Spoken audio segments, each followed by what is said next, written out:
I didn't expect the email. It came at 5:18 a.m., just as I was finishing a quarterly forecast that no one had asked for but everyone needed.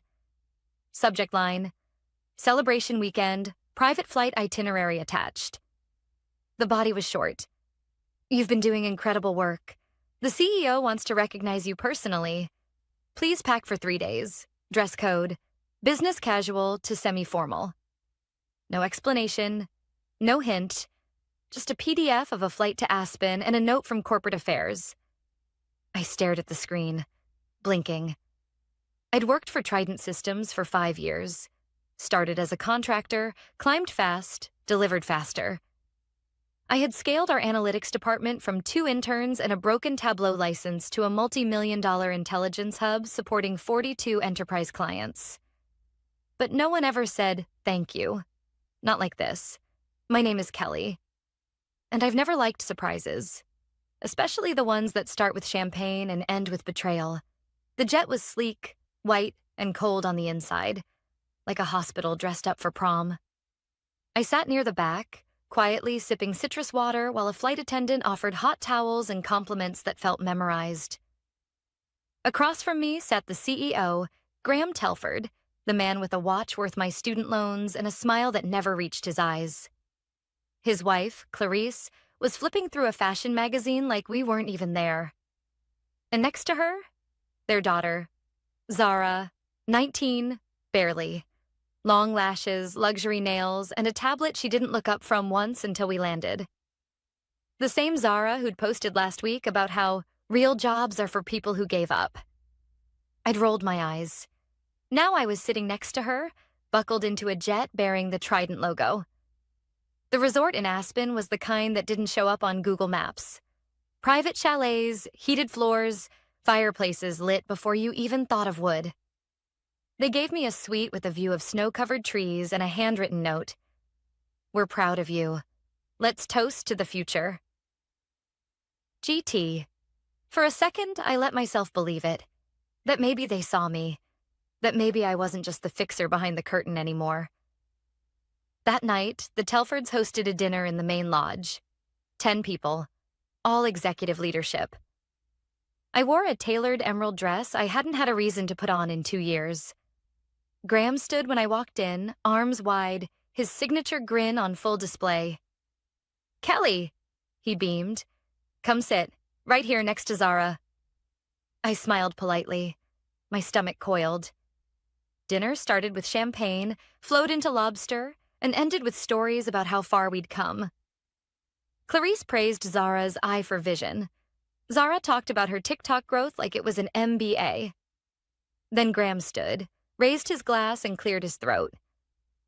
We're here to celebrate not just the work Kelly's done, he said, but the direction we're going. He turned to me, smiled tight. You've been incredible.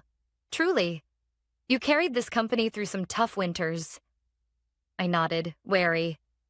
But the world's changing, he continued. And we're evolving too. Which is why, as of next quarter, Zara will be stepping in as Executive Vision Officer. The room was still. He said it like it was a gift, like he was offering me a sunrise. But my chest hollowed. She's the future, he added, still smiling. You're the past. He lifted his glass. Cheers to new energy. I raised mine too, calm, silent, and said, cheers to the future. Because what they didn't know, what no one at that table remembered, was that I had once read the contract better than anyone. 5 years ago, I had negotiated a clause. Buried in legal pages no one else had bothered to scan. A clause that granted me 3.2% equity, convertible and with full voting rights.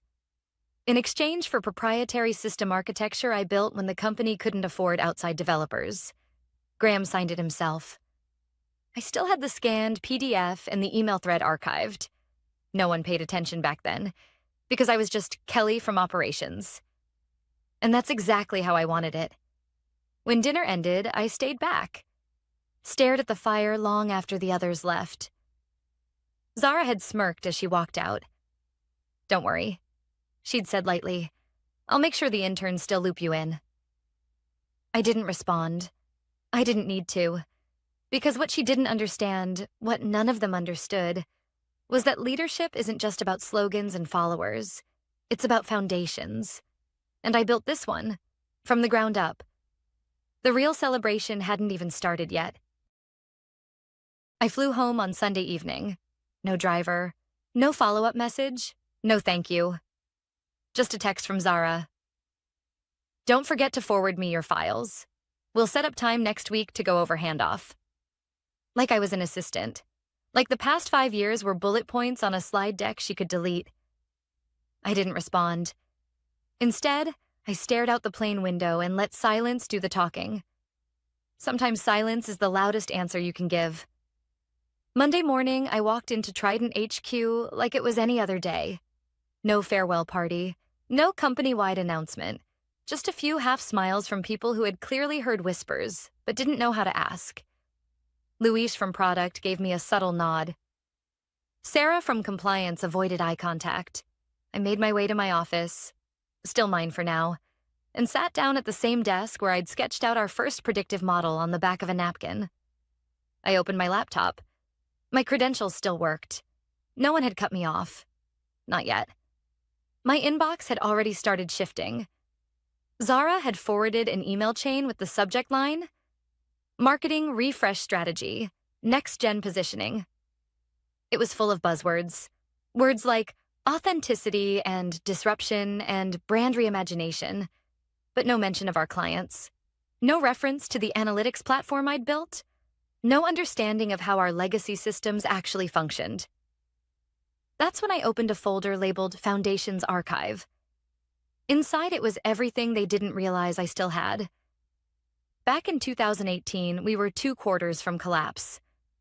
We couldn't afford third-party tools, so I built our internal dashboard suite from scratch. The deal was simple. If I built it fast, Graham would give me a stake. He even typed it himself. 3.2% in Class B shares with voting privileges if the system proved viable. I still had the contract. It wasn't buried in legalese. It was clean, precise, and signed. At the time, I thought of it as a symbolic thank you. But when the company got its Series B around the following year, my 3.2% became real money. By the time Zara was learning how to upload YouTube videos, I was stabilizing revenue pipelines during COVID.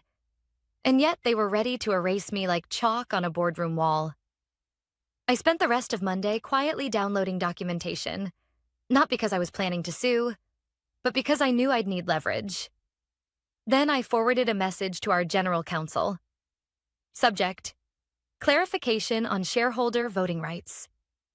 All I wrote was, per my 3.2% Class B shares granted 2018 attached, please confirm voting procedure if strategic leadership changes are made without board resolution. He responded 47 minutes later. Hi, Kelly. Reviewing now. Thank you for raising this. That's when I knew they'd forgotten. Because if they remembered, legal would have blocked me before I ever reached my desk. On Tuesday, Zara strolled in like she'd been born in the boardroom. She was in my office before I'd even finished my first coffee. Hey, she said brightly, perching on the edge of my desk like a sorority president handing out party invites. I'm setting up a vision workshop for Friday. We'll go over what you've built and what I plan to build on top of it. Sounds productive, I said, sipping slowly. I'm also restructuring teams a bit. Younger energy, more agile. No offense, but I think some of the people here are too stuck in their ways. I nodded. You don't agree? She asked, eyes narrowing slightly. I just think foundations matter, I said. You can't remodel the house if you don't know how the plumbing works. She rolled her eyes, then smiled. I guess we'll see. Yes, we would. Later that day, HR sent me a transition outline. No formal demotion, just subtle suggestions that I should support the rebrand initiative and step back from strategic planning. It was dressed up like a promotion in mentoring, but I knew what it was. They wanted me to fade out gracefully, quietly, without making waves. By Wednesday, I'd seen enough. Zara announced a new UI concept to the whole dev team without once speaking to anyone who'd worked on our architecture. Her wireframes were flashy. The The colors clashed. The logic flow was broken, but everyone nodded because her last name was Telford. That night, I sat in my apartment, the city lights glowing below, and opened a new folder. Leverage, Phase 1. Inside, I dropped 3 things. The original equity agreement system diagrams I authored with full timestamps. An internal audit memo showing my platform had a 99.3% uptime over 4 years. I wasn't going to destroy them. But I wasn't going to let them destroy me either. They flew me to Aspen to celebrate my work. But they didn't realize that I was the work. That every line of code, every successful contract, every functioning system was stitched with my fingerprint. I didn't need a seat at the table. I owned part of the floor it stood on. And soon they were going to remember exactly who I was. Thursday morning started quiet. Too quiet.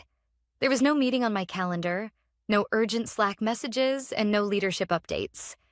It was the kind of silence that doesn't feel like peace. It feels like strategy. The kind of silence that comes right before a storm. I walked into the office like I always did. Neutral blouse, neat hair, black coffee in hand. Professional, unbothered, unseen. Zara was already in my office. Again. Feet on the desk, earbuds in, laptop open to a Canva page full of Core 2.0 rebranding slides. Stock photos of smiling 20-somethings, fake diversity, and meaningless taglines like, "Tomorrow starts now." She didn't even look up. "Need something?" she said. I smiled calmly. "I just came to get my charger." "Oh," she said, like I was maintenance. "Check the drawer." No mention of the system migration she'd announced yesterday. No concern about client transition, legacy data, or the support structure still running behind the scenes. She thought all she needed was a new logo and a few buzzwords. She thought legacy meant outdated. But what she didn't realize was that legacy meant built to last. Back at my desk, Luis popped his head in. "You see the ops memo?" he asked. "No," I said. "What memo?" He handed me a printout. Zara's first real executive action. Restructure of internal ops, merging support with product, and, most shocking of all, a proposal to outsource infrastructure management. Outsourcing. I felt my chest tighten. That infrastructure was the core of our client promises. Trident's whole value proposition was reliability in complexity. Our clients didn't hire us for sleek dashboards. They stayed because we kept their systems running when no one else could. Luis looked pale. "She wants to move back-end to a firm in Toronto. They quoted half our internal cost." "And they didn't check compatibility?" He shook his head. "They're going to break the pipeline," I said quietly. "They already have," he replied. "One of our financial services clients called this morning. Something's not syncing. I think she tried testing the migration on a live account." My stomach dropped. "That violates protocol." Luis nodded slowly. "I know." I spent that afternoon doing what I do best, quietly collecting facts. I pulled system logs, performance reports, uptime stats, and I drafted an email. Not to Zara, not to Graham, but to the one group they were too distracted to monitor. The board. Subject: operational risks and transition oversight. I attached proof of the live migration test that interrupted client data, a Slack screenshot showing Zara giving verbal approval with no documentation, and internal documentation that flagged the new vendor as not compliant in a 2021 audit. No opinions, no emotion, just the facts. I clicked send at 5:42 p.m. Then I packed my things and went home. At 7:03 p.m., my phone buzzed. Unknown number. I answered anyway. "Kelly, this is Celeste Adami, chair of Trident's board." Her voice was direct but measured. "I'd like to set up a call with you first thing tomorrow." "Of course," I said, calm but alert. "And Kelly?" she added. "Thank you for flagging this." She already knew. She'd seen the signs. They all had. They just hadn't had proof until now. Friday's all-hands meeting went ahead like nothing was wrong. Zara stood at the front, Full TED Talk mode. New colors, new values, even a new slogan. Where legacy ends, the future begins. I almost laughed out loud. The irony? The very system she was standing on, the data feeding her demo, was still mine. She didn't even know how to check the status logs. She couldn't tell real-time metrics from a mocked report, and I knew that because I built the system to flag fakes. I watched it blink red as her presentation went live. After the meeting, she stopped by my desk. "You seemed quiet today," she said with a smile too wide to be sincere. "Don't worry. We'll find something that fits your skill set eventually." I looked at her and said nothing, because behind her, walking calmly down the corridor in a navy suit and heels, was Celeste. She passed Zara without a word and stopped at my desk. "Kelly?" she said. "Could I borrow you for a few minutes?" Zara turned slowly, confusion spreading across her face. I stood up, nodded once, and followed Celeste down the hall. We sat in a private conference room. The curtains were half drawn, the lighting soft. Celeste opened a slim folder and looked at me. "Everything you submitted checked out," she said.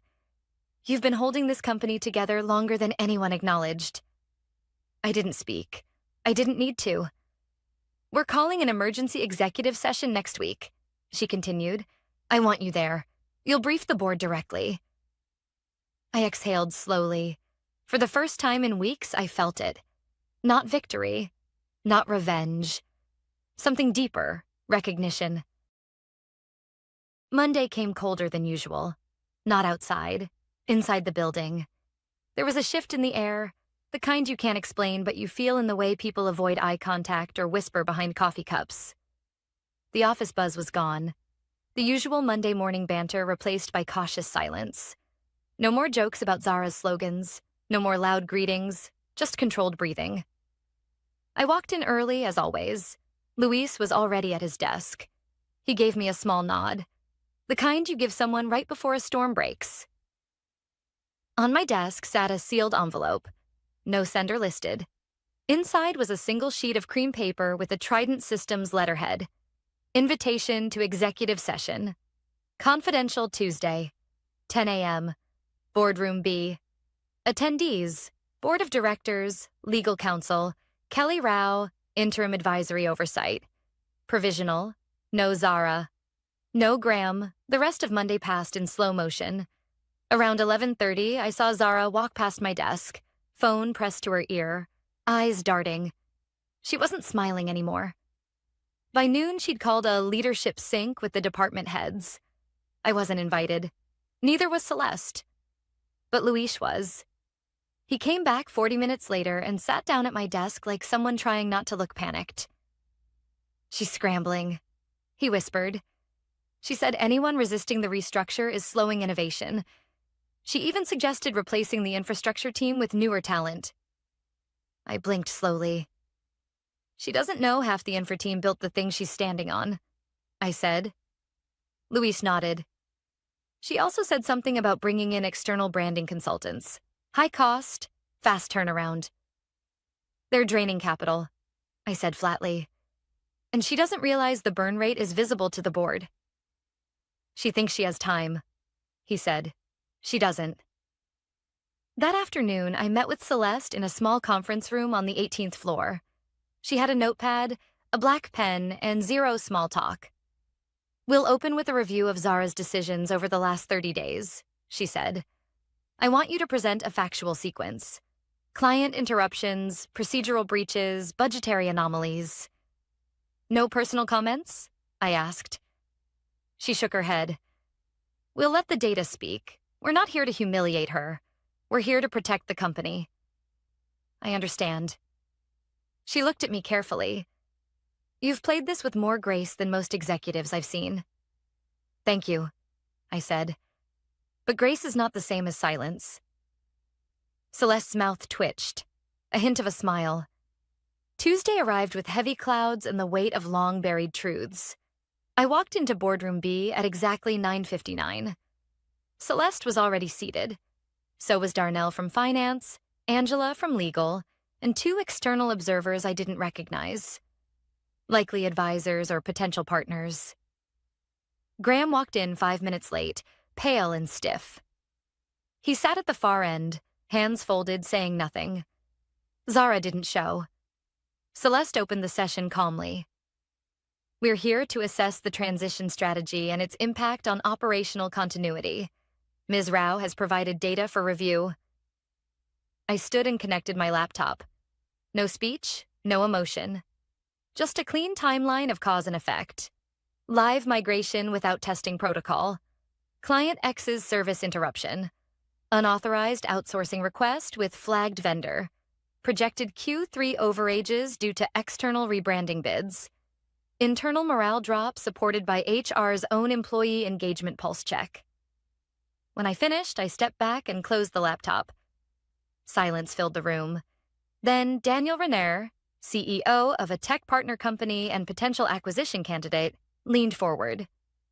Ms. Rao, he said, are you aware that Zara requested full transition control in upcoming integration talks? My eyes flicked to Celeste, then back to Daniel. I'm aware now. She sent over a pitch deck suggesting full replacement of all legacy systems.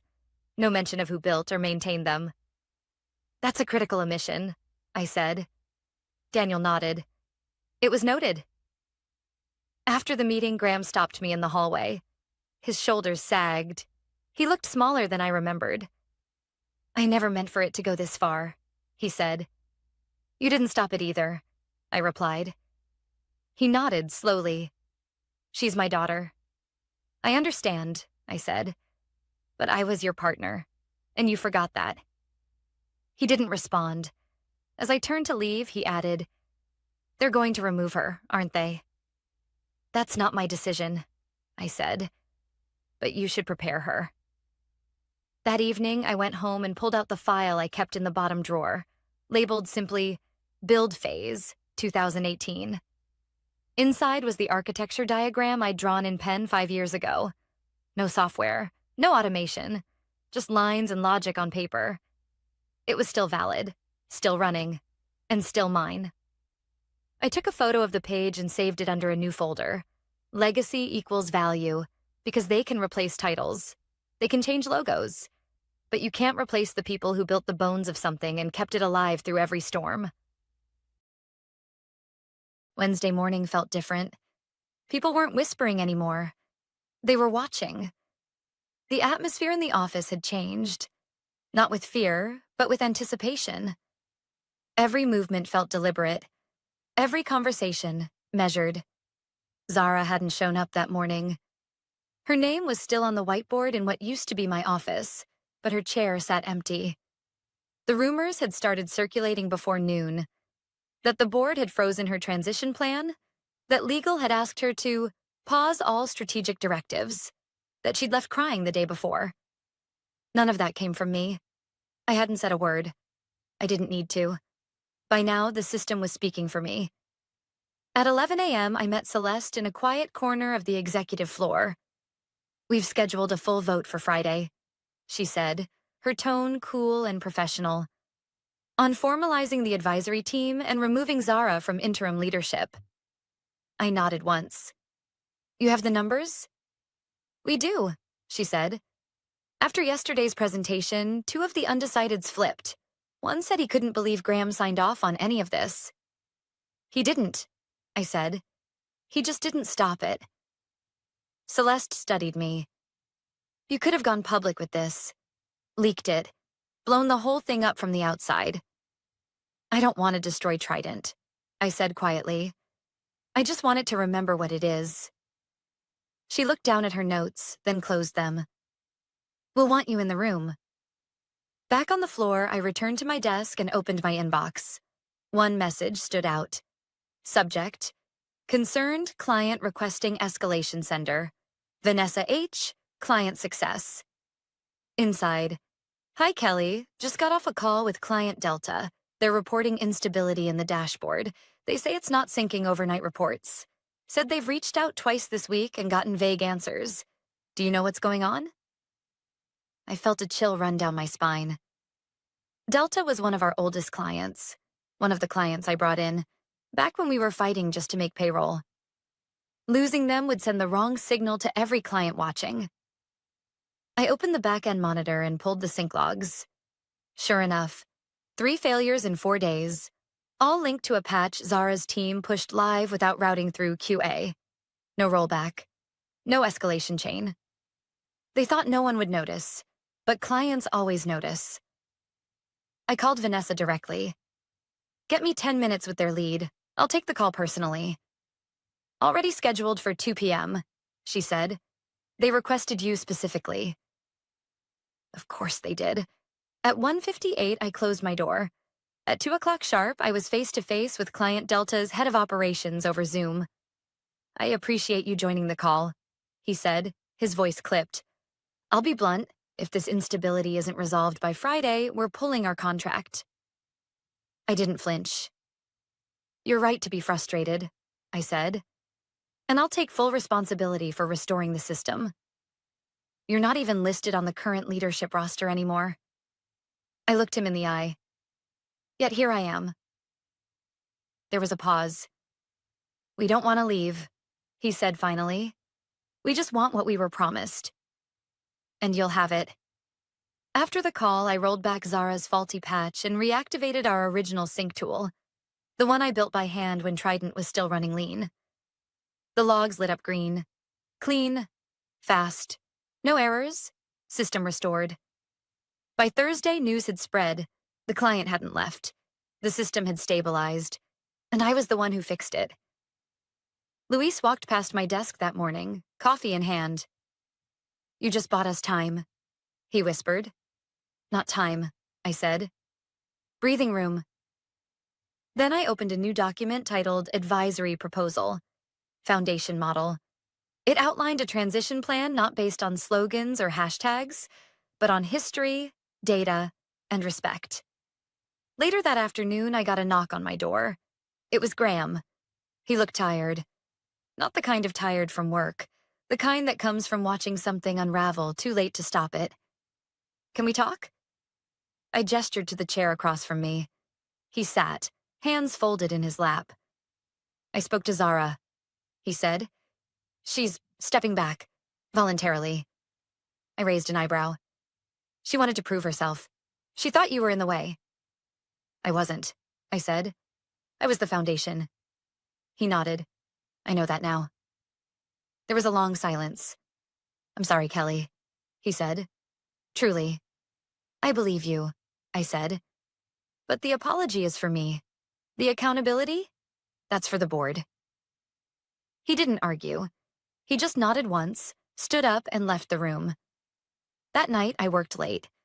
I reviewed legacy systems, cleaned up permissions, and forwarded key documentation to Celeste's assistant. I wasn't building a case anymore. I was reinforcing a company. Because leadership isn't about being the loudest voice in the room. It's about being the one who still shows up when everyone else has given up. And on Friday, they would decide. Not about who gave the best speech, but about who actually kept the lights on. Friday morning arrived with that strange hush. Not quiet, but controlled. The kind of silence that fills a building before something shifts for good. Everyone knew what was coming. No one said it out loud.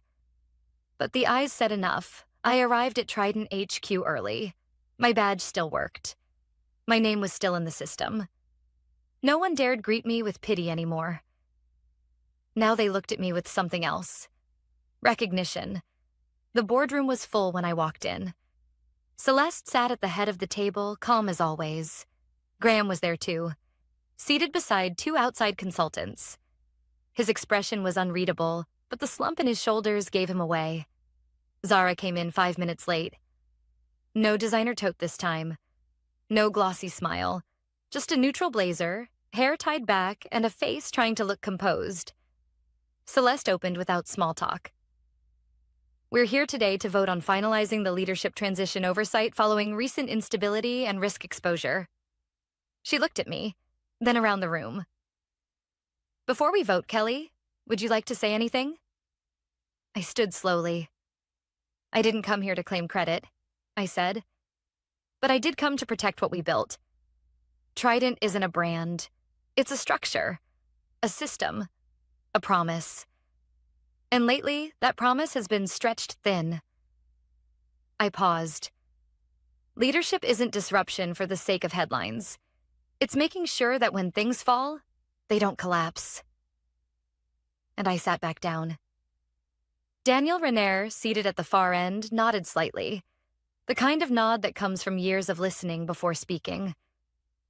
Our position remains unchanged, he said. If the current transition plan stays in place, our partnership will not proceed. Graham flinched but didn't speak. Zara's hands trembled slightly on the table. Still no words. Then Celeste turned to the board. All in favor of removing Zara Telford from all leadership duties, effective immediately? One by one, hands raised. No hesitation. All in favor of instating Kelly Rao as Transitional Systems Advisor with full operational veto? Again, unanimous. Zara looked down. The only sound in the room was the scratching of a pen as Celeste signed the final motion. After the meeting, most people left quietly. No chatter, no handshakes, just a building exhaling. Zara stayed behind. She didn't cry. She didn't rage. She just stood by the window, staring at the skyline. I thought I could handle it, she said quietly. I thought new ideas were enough. I joined her but said nothing. She turned toward me. You probably hate me. I don't, I said. I just wish you'd asked before trying to replace everything you didn't understand. She nodded, then walked out, heels echoing in a room that suddenly felt much larger. Over the next 2 weeks, the real work began. I met daily with engineering, ops, legal, and client services. Not to rewrite everything, just to steady what had been knocked loose. Trident didn't need reinvention. It needed memory, clarity, strength. I brought Luis in as lead of systems continuity. Vanessa stepped up to oversee client transitions. And the people who used to be overlooked now sat at the heart of the company again. Not because of titles, but because they'd earned it. One evening, I stayed late, reviewing an old process map I'd drawn years ago in the margins of a whiteboard photo. The date stamp said 2018. The logic still held. That's what most people forget about solid architecture. It doesn't expire. It adapts. Late that night, I got a message from Celeste. Subject, just so you know. 3 of our longest clients reached out this week. They said whatever changed, they noticed. And they're relieved. That's you, Kelly. Just wanted you to know. I stared at the message for a long time. Not smiling, just breathing. Because the win wasn't in the position. It was in the restoration. They flew me out to celebrate what they thought would be my exit. They thought the future meant younger, louder, shinier. But they forgot something fundamental. You can't build the future if you don't understand the past. And you can't lead a system if you've never walked through its failures. I wasn't loud. I wasn't trending. But I had one thing that outlasts both. Value. And this time, I didn't need anyone to give it to me. I took it back. Quietly, powerfully, permanently.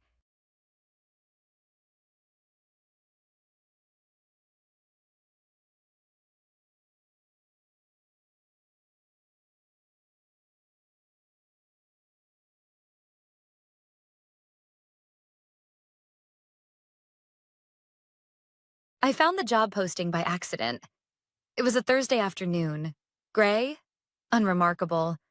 The kind of day that passes without asking for attention. I was finishing a report, sipping lukewarm coffee, and procrastinating like everyone else. Scrolling through LinkedIn. Casual, aimless. Then I saw it. Job opening. Senior Operations Manager, confidential company, New York. I clicked out of curiosity, not suspicion. But when I read the description, my blood ran cold. It was my job. Word for word, my team, my responsibilities. Even the software platforms I had personally integrated over the past year were listed like bullet points on a stranger's resume. The salary was lower than mine, which made it worse. They weren't just replacing me. They were downgrading me. Quietly, cheaply. For a second, I just stared at the screen. I thought maybe it was a mistake, a duplicate posting. Maybe someone had forgotten to take it down after my promotion. But deep down, I knew better. You don't forget to remove something like that. Not in a company this meticulous. I refreshed the page. Still there. Same posting. Same betrayal. My name is Anna Reed. I'd been with Ferris and Cole for 6.5 years. I started as a temp, grew into management, took over operations during the worst supply crisis we'd ever seen, and didn't take a vacation for 4 years straight. I knew this company. I bled for it. And yet, they posted my job while I was still sitting at my desk. At 5:02 p.m., I printed out the listing and walked it straight into my boss's office. Gregory Lyman, Vice President of Operations. 52nd. Wears loafers without socks and thinks it makes him approachable. He didn't look up when I entered. I need a minute, I said, calm. Too calm. He waved me toward a chair, annoyed. What's up? I slid the paper across his desk. He glanced at it, squinted, and smirked. Oh, that, he said, tapping it with one finger. Yeah, saw that earlier today. Must be a glitch or something. He chuckled, laughed, like this was funny. A glitch. A job listing prepared, polished, and published with HR approval. Just a hiccup in the system. Right, I said. I smiled, just enough to make him slightly uncomfortable. These things happen. He shrugged, already turning back to his emails. Anyway, let's circle up next week. Lot going on. I stood. Sure, I said. I'll circle back. He didn't see the shift in my expression, didn't hear the weight behind those 3 words, didn't notice that I hadn't sat down at all. When I got back to my desk, I closed out all my windows except one, the secure one, the one that connected me directly to the outside consultant the board had hired last year to assess internal vulnerabilities during our rapid expansion. I still had his number, because I was the one who saved the company from imploding during the onboarding fiasco. Because I was the one who fixed things Gregory had broken quietly behind the scenes. I didn't text. I didn't email. I called. Anna. He answered on the second ring, sounding surprised. I need 5 minutes, I said. He gave me 15. That night I didn't sleep much. Not because I was angry, although I was, but because I had decisions to make. I could leave quietly. Let them win. Let Gregory replace me with someone cheaper and call it strategy, or I could show them what happened when you tried to erase someone without realizing what they were holding in place. By morning, I had made my choice. I got up, made coffee, showered, and dressed like I was heading to a negotiation, not a regular Friday. Charcoal blazer, gold pin, confidence like armor, calm like a loaded weapon. At 7:43 a.m., my phone buzzed. Unknown number. I answered. Anna, it's Elaine Hastings from the board. I didn't respond immediately. She continued. I got a call last night about Gregory, about some discrepancies. Can you come in early? I glanced at the clock. I'm already on my way. As I walked into the lobby, the receptionist stood a little straighter than usual. People in the elevator avoided eye contact. The quiet kind of panic had already started to set in. By the time I reached the executive floor, I knew one thing for certain. Gregory's glitch was about to crash the whole system. And Monday? Monday was going to be fun. Elaine Hastings didn't do pleasantries. She was the kind of board member who showed up twice a quarter, said little, but knew exactly who missed a deadline and who padded a budget. So when she called me before 8 a.m., I knew it wasn't a social check-in. Her assistant met me in the lobby and ushered me into the executive boardroom. No Greg, no other VPs, just Elaine, seated at the far end of the long walnut table, 2 folders in front of her and a laptop open at a sharp angle. She didn't stand when I walked in, didn't smile either, just motioned for me to sit. I'm going to ask you some questions, Anna, she said calmly, and I need you to answer them without trying to protect anyone. Do you understand? I nodded once. I understand. She turned her laptop toward me. A spreadsheet was open. Budget allocations, vendor payments, bonus structures. My name wasn't on it, but Gregory's was. In bold, several times. "Did you authorize these payments to Venmar Logistics?" she asked, pointing. I leaned forward. We cut ties with Venmar 6 months ago. They were flagged for repeated delays and falsified delivery times. I recommended alternate vendors, and Greg signed off. Elaine clicked her mouse. "That's what I thought. The problem is, these payments were processed last month." I didn't blink. "I didn't approve them." She nodded slightly. "And this performance bonus structure? Quarterly discretionary payouts. Do you recognize these numbers?" I scanned the screen. The figures were high. Too high. I recognized the format, though. I'd written the original structure nearly a year ago. But this was altered. My original plan was performance-based. These look discretionary. Subjective. "They are," she confirmed. "All routed through Greg's sign-off, including a $28,000 payout to his cousin. Do you know anyone named Michael Lyman?" I exhaled slowly. "Unfortunately, yes. He ran one of our failed warehouse pilot programs last year. Quit after 6 weeks." Elaine sat back in her chair. "We received a whistleblower call last night," she said. "Anonymous. Sent us documentation, emails, screenshots, even a vendor contract with Greg's digital signature next to a voided compliance clause." My throat felt dry. "And you think it was me?" "No," she said flatly. "I think it was someone who wanted to protect the company, but also someone with access to the right threads. I know Greg didn't write those policies. You did." I didn't respond. "Did you know he was planning to replace you?" I looked her in the eye. "Yes." "Why didn't you say anything?" "I did," I said calmly. He laughed. Elaine didn't smile. She simply nodded like that confirmed something she already believed. "We're doing a formal review," she continued. "And I want you to stay in place for now. Quietly. Keep doing your job. But I'll need a report from you. Everything you handled directly in the last 6 months.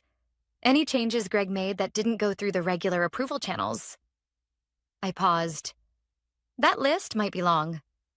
"Good," she said. "Send it by Monday." She stood then, dismissing me. No handshake, no thank you. Just, "Don't talk to him about this." Not yet. When I stepped back onto my floor, Greg was standing outside his office, laughing too loudly with someone from finance. He glanced at me. The smirk was still there. He had no idea what I'd just walked out of. "Everything good?" he asked, that same fake-friendly tone. "Fine," I said. "Elaine just had a few questions." He frowned for half a second. Just a flicker. Then nodded. "Probably about the vendor stuff. I've got it under control." "Sure," I said. "Of course."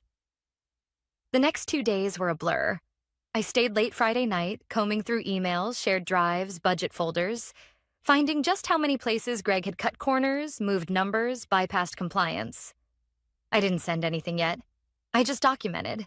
Every edit, every missing approval, every conversation that had felt off at the time, but now made perfect sense. I didn't speak to anyone. But people started speaking to me. Rachel from accounting popped her head into my office. "Hey, is it true they're replacing you?" "Why would you think that?" I asked evenly. She hesitated. "Saw a job post. Someone sent it around." I smiled slightly. Could have been a glitch. She laughed awkwardly, then sobered. "Be careful, okay?" I nodded. "You too." On Sunday evening, I sat in my apartment surrounded by files and printed invoices. I should have felt exhausted, angry, burned out. But all I felt was this calm clarity I hadn't known in years. They had tried to cut me out quietly. They forgot who had built the framework they were still standing on. And now? Now they were about to learn that removing a keystone doesn't just make a crack. It brings the whole structure down. Tomorrow was Monday, and Gregory's laugh? It wouldn't survive the day. Monday morning felt different the moment I stepped out of the elevator. There was a chill in the air, not from the building's ventilation, but from the way people moved. Faster, quieter, like something was off, but no one had the full picture yet. Just whispers, half-seen emails. The tension that builds before a storm finally cracks open. I walked straight to my office. My inbox was already full. Subject lines with words like URGENT, follow-up needed, and board request. Some were from departments I barely interacted with. Others were from people who usually avoided my name entirely. The first email I opened was from HR. Anna, please report to conference room B at 10:30 a.m. for a follow-up discussion. Internal audit ongoing. Please do not discuss this request with anyone. It wasn't signed by anyone I recognized. Just a title. Director, Corporate Compliance and Risk. By 10:15, I was seated in conference room B with the closed laptop and a copy of my weekend report in a neatly labeled folder. I didn't dress for war, but I didn't dress to blend in either. I wore a black blouse, no jewelry, no perfume, just quiet authority. The room slowly filled. 2 HR reps, a compliance officer, and then, without introduction, Gregory walked in. He didn't expect me to be there. He froze for half a breath before smiling like nothing was out of place. "Hey, everyone," he said, sliding into the seat opposite mine. "Let's keep this quick." One of the HR reps, a woman named Jules, cleared her throat. "Gregory, we've been asked to conduct a preliminary review of recent financial and operational decisions tied to vendor management and internal policy deviation. We've received documentation over the weekend that requires clarification." Gregory laughed, lightly at first, then with that familiar dismissiveness that had become his trademark. "Okay, well, I'm sure we can clear up whatever this is. Probably a miscommunication." Jules didn't blink. "We'll be starting with a vendor list dated February to June, specifically Venmar Logistics." At that, his jaw tensed. "And Anna," she continued, turning to me, "your report indicates you were not involved in the decision to reinstate Venmar after termination?" I handed her the folder. "All details are included. I flagged them as non-compliant in December. The decision to reinstate them bypassed normal protocol." Gregory leaned forward, his tone sharper now. "I had discretionary authority." "Within approved budget," I said quietly, "and within compliance guidelines. This fell outside both." He narrowed his eyes at me. "You're seriously sitting here pretending you didn't know about any of this?" "I'm not pretending," I said calmly. "I'm presenting facts." Jules opened the folder and began reviewing. The compliance officer beside her scribbled notes rapidly. The room stayed cold for the next 30 minutes. Every document I'd submitted was reviewed out loud. Every signature line, every discrepancy, every missing timestamp. By the end of the meeting, Gregory had stopped interrupting. He sat back in his chair, arms folded, face taut with quiet panic he couldn't quite hide. When the meeting ended, Jules stood first. "We'll be escalating this to the executive committee. For now, please refrain from accessing vendor accounts or authorizing financial transactions until further notice." Gregory's voice cracked slightly. "You're freezing me out?" "It's a temporary restriction," she said, "pending further review." By 1 p.m., word had spread. Not the details, just enough of the headlines to trigger whispers in the hallways and hushed conversations over coffee machines. People who hadn't spoken to me in months suddenly wanted to check in. Even the CFO stopped by my office. No questions, just a quiet, "Good to see you holding steady." By 3:30 p.m., my phone buzzed with a message from Elaine Hastings. "Executive review at 4. We need you present." No explanation, no pleasantries, just a time and expectation. The boardroom was half full when I arrived. Elaine, 2 senior partners, and the general counsel. I took a seat at the far end. Gregory was already there. He looked smaller somehow, sweating slightly even though the room was cool. Elaine opened her tablet. "Gregory," she said crisply, "we've reviewed the documentation submitted over the weekend. There are clear signs of policy violations, including unsanctioned bonuses, vendor reinstatements without due diligence, and use of discretionary powers outside authorized limits." He opened his mouth, but she held up a hand. "Don't interrupt. You'll be allowed to respond. But first, Anna?" She looked at me. "Can you confirm your report is accurate to the best of your knowledge?" I met her eyes. "Yes, and I have backup copies of every document, including approval chains, email logs, and timestamps."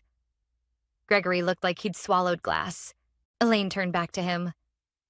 "We've decided to place you on administrative leave, effective immediately. There will be a full investigation. You are not to access internal systems. Your credentials are already being deactivated." The room went still. He stood up too quickly, knocking his chair back. "This is insane," he spat. "You're taking her word over mine? She's setting me up?" "No," Elaine said sharply. "You set yourself up. She just refused to cover for you." He looked at me then. Really looked. Like he finally understood what I had done. And what I hadn't said out loud yet. But I didn't flinch. I just tilted my head slightly.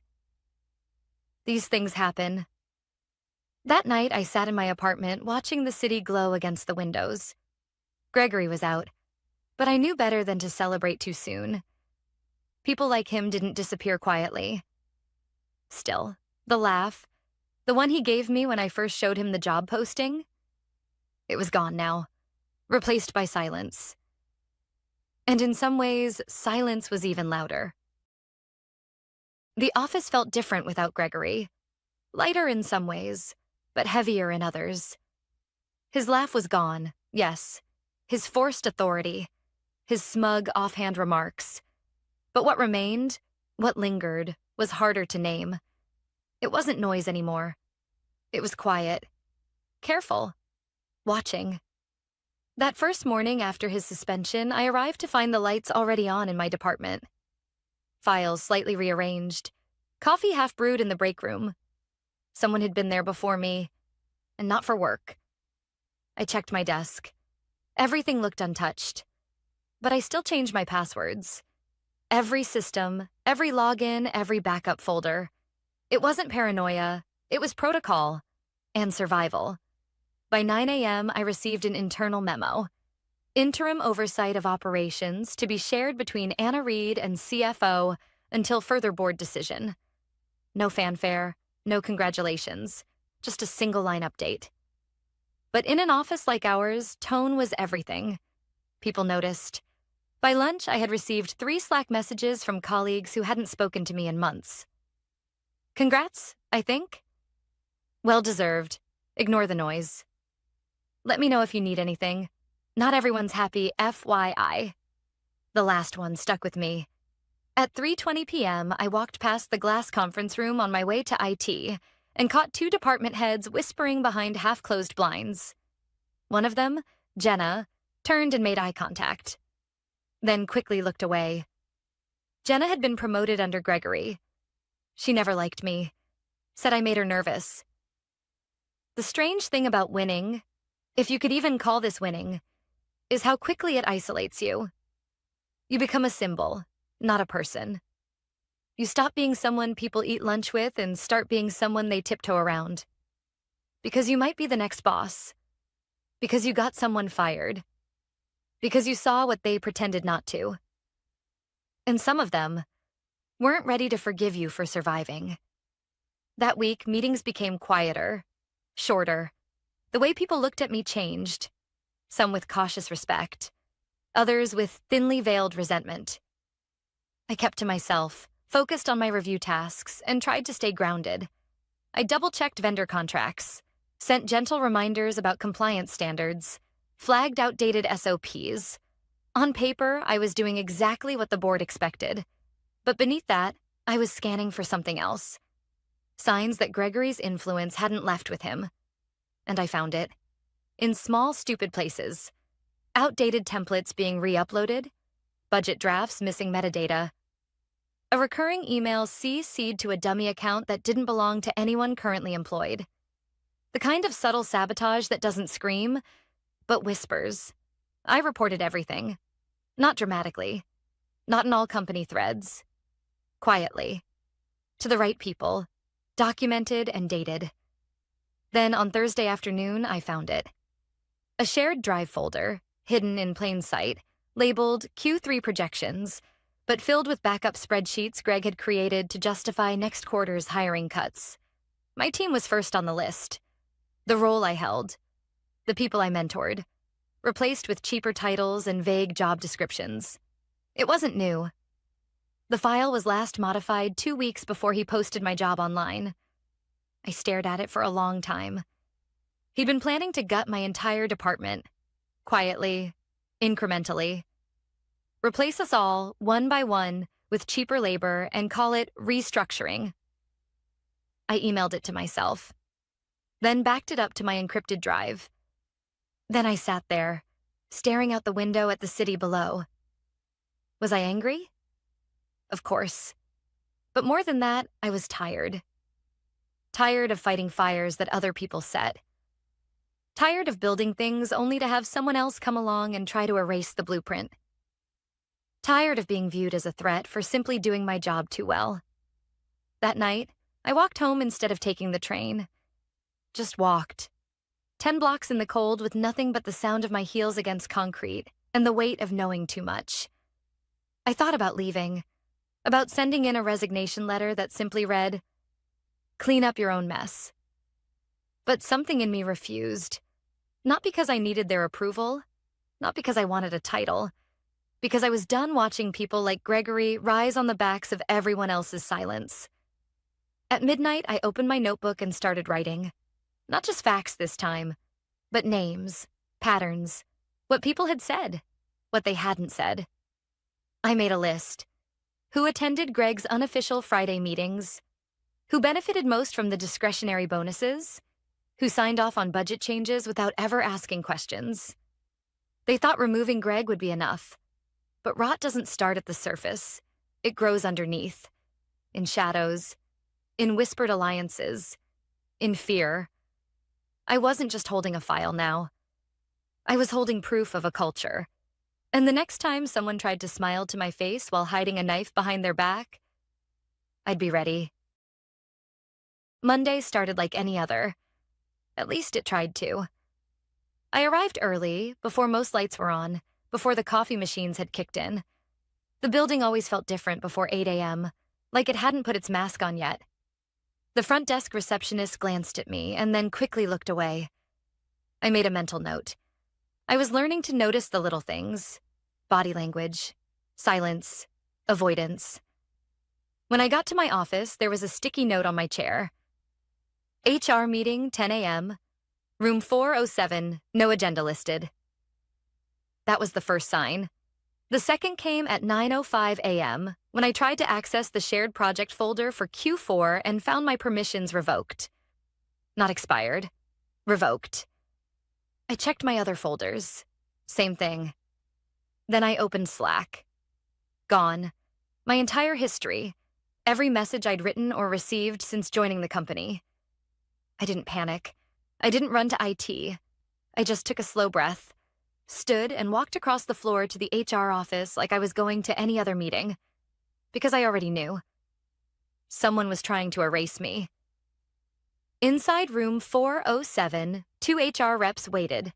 Not the familiar ones. These were new.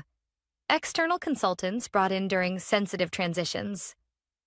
One of them, a tall man in a dark gray suit, gave a thin smile. "Anna, thank you for coming." I sat, folding my hands in my lap. He began reading from a printed sheet. "There have been concerns raised about your recent access to sensitive files. Some employees have reported that you've been collecting internal documents without prior authorization." I said nothing. "Additionally," he continued, "there have been mentions of notes, lists of names, dates, kept outside of company systems." He looked up like he expected me to explain. I didn't.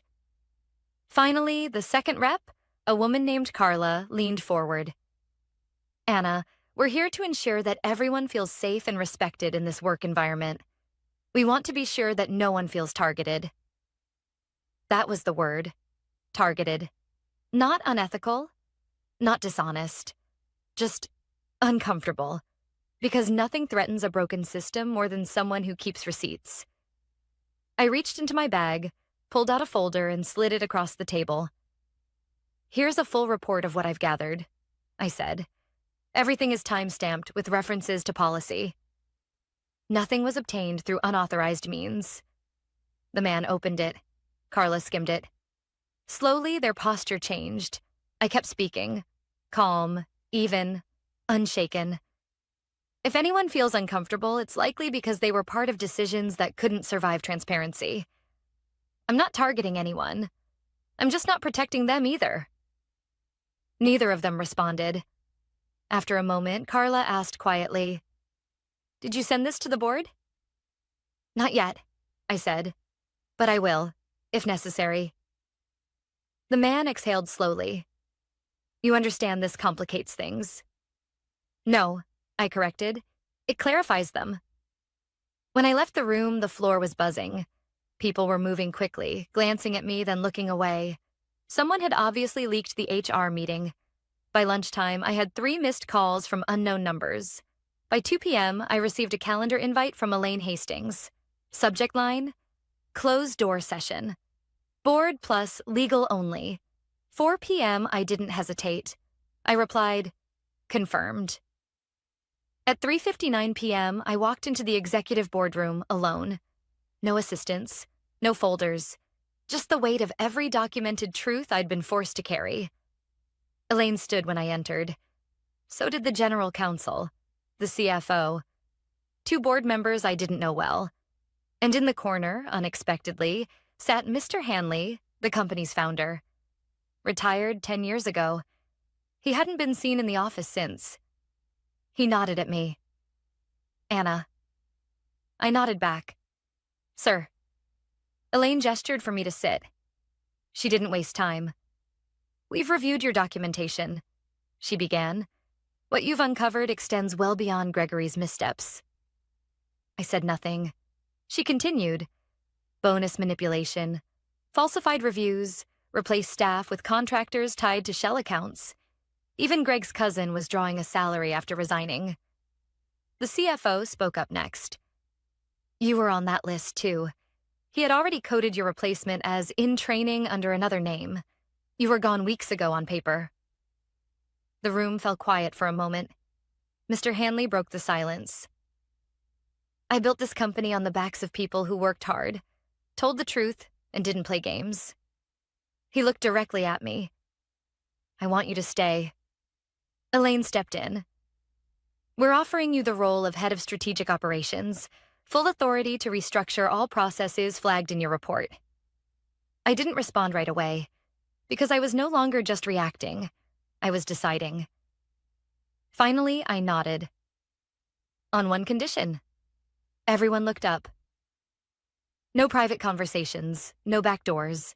If I find another fake account, silent budget cut, or internal retaliation, I go straight to federal auditors. No warnings next time." Mr. Hanley smiled faintly. "Fair." It's strange how quickly things change on the surface. Titles, emails, org charts, but how slowly they shift underneath. In the 2 weeks after that boardroom meeting, I received a new title, a new office, and a dozen emails filled with cautious congratulations. The same people who once avoided eye contact in the hallway now paused to ask how I was settling in. Some offered help. Others offered nothing but smiles too wide to trust. And still, Gregory's shadow lingered. Not because he was physically there. His badge had been deactivated. His personal items boxed and delivered to a courier. He was officially gone. But people don't disappear with the swipe of a badge. Power doesn't vanish just because the nameplate is gone. Some of his people were still here. Quiet, well-dressed, and loyal to the version of leadership that protected them.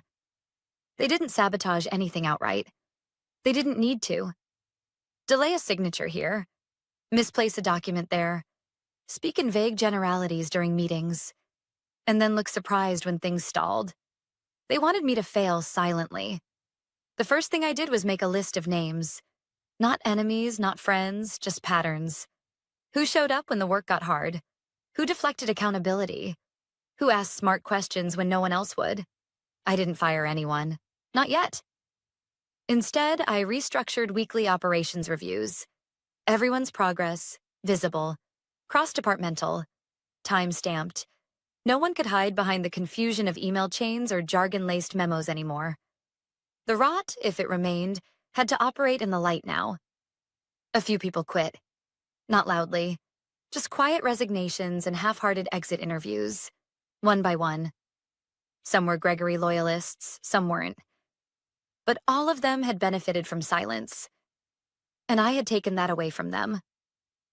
A week later, I stood at the front of the same conference room where I'd once sat, blindsided and quiet, across from a man who laughed at the idea of replacing me. This time, I was running the leadership roundtable. New agendas, new tone, no theatrics, just direction, data, decency. I won't pretend this past month hasn't shaken trust across departments, I told the room. We can either rebuild it together or we can keep pretending everything was fine before. Your choice. No applause, no backpats, just thoughtful silence. And for the first time, I felt something shift. Not fear, not respect either. Something deeper. Acknowledgement.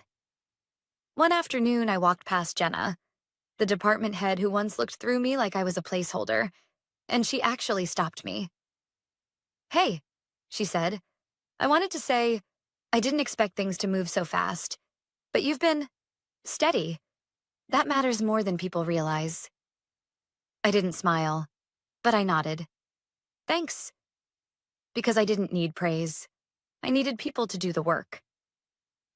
That Friday, I left the office at 6:03 p.m., the earliest I'd left in months. I passed the break room and caught sight of myself in the glass reflection. Same face, different presence. Not someone who had been spared. Not someone who had been saved. Someone who had survived on her own terms. When I got home, I sat by the window with a cup of tea and opened my notebook. The one I'd started when everything fell apart. It was almost full now. Dates, incidents, wins, losses. People who surprised me, for better and worse. Lessons. So many lessons. On the last page, I wrote, "Sometimes the worst thing they can do to you is underestimate you. And sometimes it's the best gift they'll ever give you." Gregory never reached out. He didn't send an apology, didn't ask for a reference, didn't make excuses. But I heard from a former colleague that he'd been trying to shop his resume around. No one was biting. Word gets around faster than people think, especially when you've burned every bridge and still think it was someone else who lit the match. And as for me, I didn't get revenge. Not in the way movies or headlines like to show it. There was no dramatic takedown, no viral video, no public speech that made the room gasp. Just silence. Consequences and clarity. I didn't destroy him. He did that all by himself. All I did was make sure the truth had somewhere to land. By the end of the quarter, the board formally offered me the permanent role. Senior Vice President of Strategic Operations. Not just a title. Real authority. A real seat at the table. I didn't say yes right away. I asked for 3 things. 1. Full transparency on hiring and compensation policies. 2. A mentorship program for women and underrepresented employees. 3. A company-wide audit of internal ethics practices. They agreed, not because they were generous, because they couldn't afford to lose me again. The truth is, I don't know if this company will ever be what it pretends to be in its mission statement. But I know who I am now. I am not just a survivor. I am not just someone who stuck it out. I am a builder.